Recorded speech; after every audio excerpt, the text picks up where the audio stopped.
Weddings teach you who is watching, not who is smiling, who is watching. I noticed it when my mother-in-law stood too close to the table, too still. Her hand didn't shake when she lifted my glass. Everyone else was laughing. Music was playing. My dress felt heavier than it had an hour earlier. She smiled at me like this was affection, like this was normal. Then I saw it. A small motion, quick, practiced. Something slipped from her fingers into my champagne. Clear, silent, gone. I didn't move. That mattered more than anything else. People assume panic comes first. It doesn't, if you're paying attention. I had spent years designing structures that failed only when someone rushed. Steel doesn't forgive emotion. Neither do systems. I watched her face, not the glass. She was calm, confident. That told me this wasn't a mistake. I lifted my glass halfway, then paused, laughed at something someone said behind me. And when no one was looking, I switched the glasses. Not dramatically, not carefully, naturally. She didn't notice. That told me something else. When she raised her glass moments later, she was already smiling, ready. She believed the moment was finished. The toast was about to begin.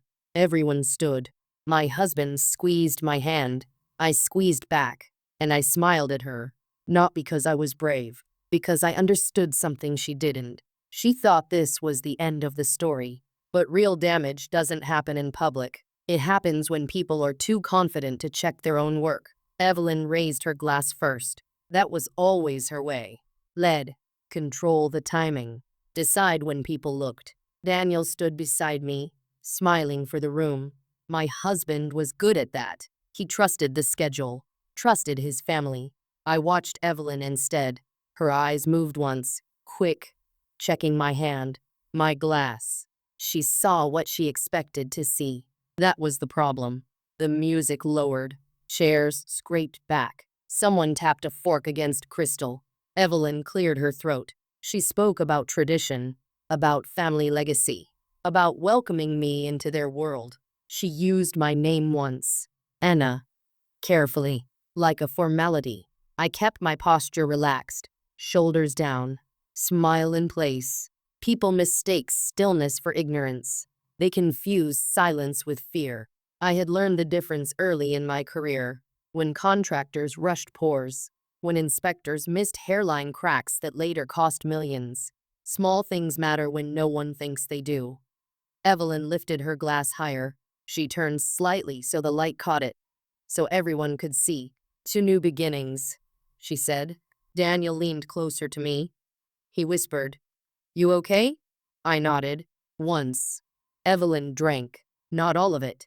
Just enough. She lowered the glass and kept smiling. For 3 seconds, nothing happened. People relaxed, laughed, sat back down. That was when I understood how sure she'd been. Evelyn set the glass down carefully. Too carefully. Her smile didn't fade, but it stiffened, like a door that no longer closed all the way. She looked at me again. This time, longer. I met her eyes and raised my own glass. The correct one. I took a slow sip, and Evelyn finally realized the moment she thought she controlled had moved without her. Evelyn didn't react right away. That was important. She laughed softly, like she always did when things felt off. A habit, a cover. Daniel squeezed my hand again. "You sure you're okay?" he asked. "I'm fine," I said, because I was. Evelyn took another small sip. Then she stopped, not abruptly, carefully. She placed the glass on the table as if it mattered where it landed, as if the position could change what was already happening. The speeches continued. Friends, family, old stories. I listened without really hearing them. I was watching Evelyn's breathing. Too shallow, too controlled. She touched her neck once, then again. No one noticed. They were watching the couple, watching us. Evelyn leaned toward her husband, Richard, and whispered something. He nodded, distracted. She straightened her back, lifted her chin. Pride has a way of delaying panic. I took another sip from my glass. Slow, visible. Evelyn saw it. Her eyes narrowed just enough to confirm it. She finally understood. Not the poison, not the switch, the mistake. She had assumed I would freeze, that I would doubt myself, that I would do nothing. That assumption was her real error. Evelyn stood up suddenly. Her chair scraped loudly against the floor. Music stumbled. Someone laughed, thinking it was part of the moment. "I need some air," Evelyn said. Richard reached for her arm.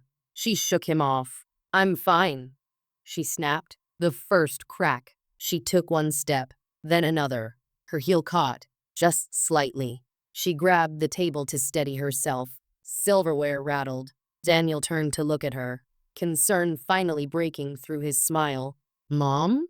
he said. Evelyn didn't answer. She looked at me. Not angry, not afraid. Calculating, as if she was already trying to understand how she had lost control without anyone else realizing it yet. And that was when I knew. The wedding hadn't been interrupted. It had just shifted into a phase Evelyn hadn't planned for. Evelyn made it to the edge of the room before she stopped again. This time, she didn't try to hide it. Her hand pressed flat against the table. Her breathing was no longer measured. Richard moved to her side. He spoke quietly, urgently. Daniel stepped forward, instinct taking over. "Mom, sit down," he said. Evelyn waved him off, too sharply. "I said I'm fine," she repeated. The words didn't match her body. Guests were starting to notice now. Not alarm yet. Confusion. A few heads turned. A whisper moved through the room. I stayed where I was. That mattered. If I rushed, this would become drama. If I hovered, it would become concern. I wanted neither. Evelyn finally sat, not gracefully, with effort. She reached for her water glass. Missed it the first time. That's when Richard looked at me. Not with suspicion, with a question he didn't know how to ask. I met his eyes and gave him nothing. Years of professional discipline held me still. When something fails, you don't announce it. You observe the cascade. Evelyn's color had changed. Not pale, uneven. She pressed her lips together, hard. Her jaw flexed. Daniel leaned down. "Should I get someone?" he whispered. Evelyn shook her head once. No. Her pride was still fighting for control. Music started again, too loudly. Someone clapped to reset the room. The wedding pushed forward. Schedules are comforting that way. Evelyn closed her eyes for a second, then opened them. When she looked at me this time, there was no calculation left, only one clear realization. Whatever she had planned for me was now happening to her, and she didn't know how long it would last. That uncertainty, that waiting without answers, was the first real consequence. Not for the act, but for the assumption that I would never notice. Evelyn stayed seated for the rest of the reception.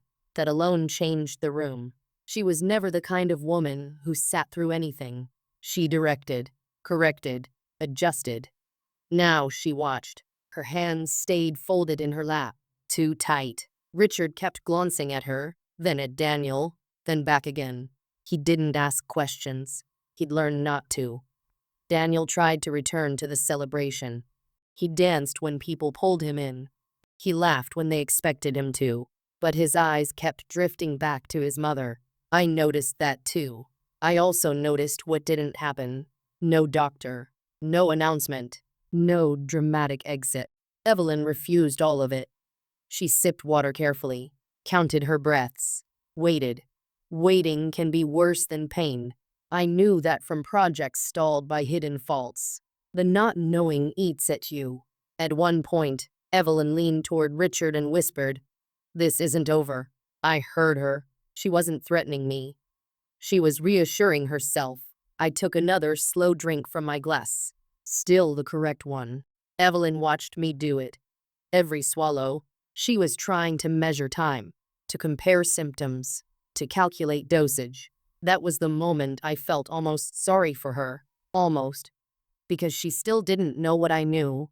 I hadn't switched the glasses out of panic or instinct. I had done it because I recognized the compound, the faint bitterness, the way it clung to the rim. I'd worked on enough industrial cases to know it. Enough to know it wouldn't kill, just weaken, confuse. Expose. By the time the cake was cut, Evelyn looked exhausted. By the time the dancing slowed, she looked afraid.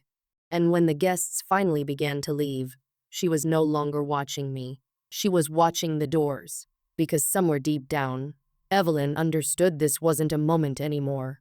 It was a process. And processes don't stop just because you wish them to. Evelyn didn't leave with the rest of the guests. That was another change. She insisted on staying until the end, sitting stiffly while staff cleared tables around her. Like leaving first would look like weakness, Richard argued in a low voice. Daniel hovered, torn between roles. I stood nearby, close enough to hear, far enough to stay uninvolved. Mom, you're not okay, Daniel said. Evelyn looked up at him sharply. Her voice was steady, but thin. I said I'm fine. She had said it so many times that night it had lost meaning. When the last song ended, Evelyn finally stood. Slowly, deliberately. Her balance wavered just enough for Richard to reach out. She let him help this time. That mattered too. As they turned toward the exit, Evelyn stopped. She looked at me. Not in accusation, in assessment. You switched them, she said quietly. No one else heard. I didn't answer. I didn't need to. Her mouth tightened, then relaxed. She nodded once, like a woman filing away a fact. This isn't finished, she said. I smiled, small and polite. The wedding is over, I replied. Evelyn studied my face, searching for fear, for guilt. She found neither. Richard guided her toward the door. Daniel followed, glancing back at me with a question in his eyes. I met his gaze and gave him the truth, calm, unmoved. Later that night, alone in the hotel room, Daniel asked me what she meant. I told him she felt unwell. That was all. Because the real shift hadn't happened yet. What happened at the wedding was only recognition. The consequences wouldn't come from me. They would come from Evelyn's need to explain why something she had controlled for decades had slipped past her, once, in front of witnesses. And people like Evelyn don't forget that. They obsess over it. Which is exactly what I was counting on. The calls started the next morning. Not from Evelyn. From Richard. Then from Daniel. Then from numbers I didn't recognize. I didn't answer any of them. By noon, a message came through from Evelyn's assistant. Short, careful. MRS. Caldwell isn't feeling well. She had a reaction to something at the reception. Reaction. That word does a lot of work. I forwarded the message to Daniel. Nothing else. An hour later, Daniel called again. This time, I answered. He sounded shaken, not angry, not accusing. They ran tests, he said. She keeps saying it was you. I paused. She put something in my glass. I said calmly.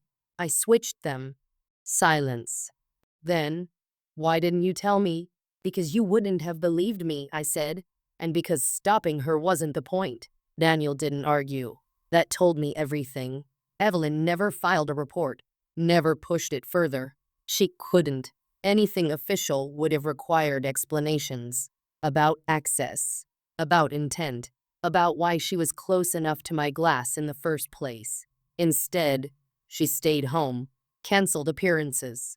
Canceled meetings. For the first time in years, Evelyn was the one being watched. And she hated it. Because now every question pointed in one direction. Not toward me. Toward her. Evelyn returned to public life slowly. That was deliberate. A charity lunch first. Then a board meeting. Controlled spaces. Friendly faces. She needed to prove she was still in charge. People noticed the change anyway. She moved less. Spoke less. Watched more. I heard about it from Daniel, though he tried not to make it obvious. She's being careful now, he said once, as if that explained everything. Careful was new for her. Careful meant she was thinking. And thinking was dangerous, because the questions never stayed where she wanted them. Why had she felt ill at the wedding? Why had she refused a doctor at first? Why had she canceled so much afterward? People talk when patterns break. I didn't add to it. I didn't need to. One afternoon, Evelyn asked to see me, not alone, at her house. with Richard present. That told me she was afraid of being misheard. She served tea herself, hands steady, smile practiced. We got off on the wrong foot, she said. I waited. She talked about stress, about misunderstanding, about how families sometimes make mistakes. She never said sorry. At the end, she looked directly at me. We should put this behind us, Evelyn said. For Daniel. There it was. I nodded. Of course. I meant it. Because the truth was, I already had. What Evelyn didn't understand was this. I didn't need to confront her. I didn't need to warn anyone. All I had done was interrupt her certainty. And once certainty cracks, people like Evelyn spend the rest of their lives listening for the sound of it breaking again. Life didn't go back to normal. It reorganized. Evelyn stayed polite after that. Careful, measured, almost gentle. That change fooled some people. It didn't fool me. People like Evelyn don't soften. They redirect. Daniel noticed it too, though he didn't say it out loud. He started asking more questions. About family history, about old disagreements, about why certain people no longer visited. Richard answered some of them, avoided others. The wedding became a reference point, not spoken about directly, but quietly remembered. Anytime Evelyn corrected someone too sharply, the room would pause. Anytime she reached for a glass that wasn't hers, someone would watch. She felt it. That was the real cost. Not embarrassment, not illness, suspicion. It followed her into rooms she used to dominate. I never mentioned the switch again. Not once. I didn't need to. The story didn't belong to me anymore. It belonged to everyone who had seen her confidence fracture for just a moment, who had noticed the silence stretch, who had felt the celebration hesitate. Daniel asked me one night if I was afraid she'd try again. I shook my head. She won't, I said. Why are you so sure? He asked. Because people like Evelyn don't repeat mistakes. They retreat. And once retreat becomes visible, power never fully comes back. It only pretends. By then, I wasn't watching her anymore. I didn't need to. Evelyn was too busy watching herself. People still ask me if I was scared that day. They expect a story about instinct, about luck, about a brave decision made in seconds. I correct them when I can. It wasn't bravery. It was familiarity. I had spent years around people who believed control was the same as certainty. People who thought authority meant no one would ever challenge them quietly. Evelyn wasn't dangerous because she was cruel. She was dangerous because she was confident. And confidence, unchecked, always leaves a pattern. After the wedding, nothing dramatic happened. No confrontation. No confession.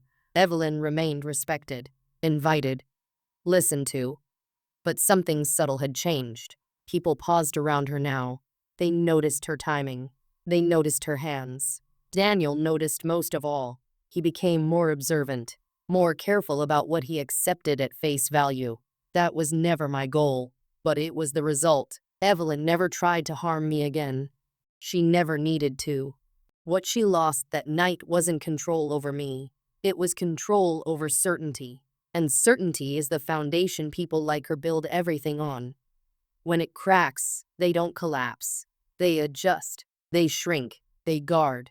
Sometimes, that's the only justice you ever see. I still keep a photo from the wedding. Not of the toast. Not of the smiles. It's a candid shot someone took just after. Evelyn is sitting down, watching. For the first time, she isn't directing the room. She's checking it. And that's how I know the moment mattered. Because the real switch that night wasn't the glasses. It was the balance of power.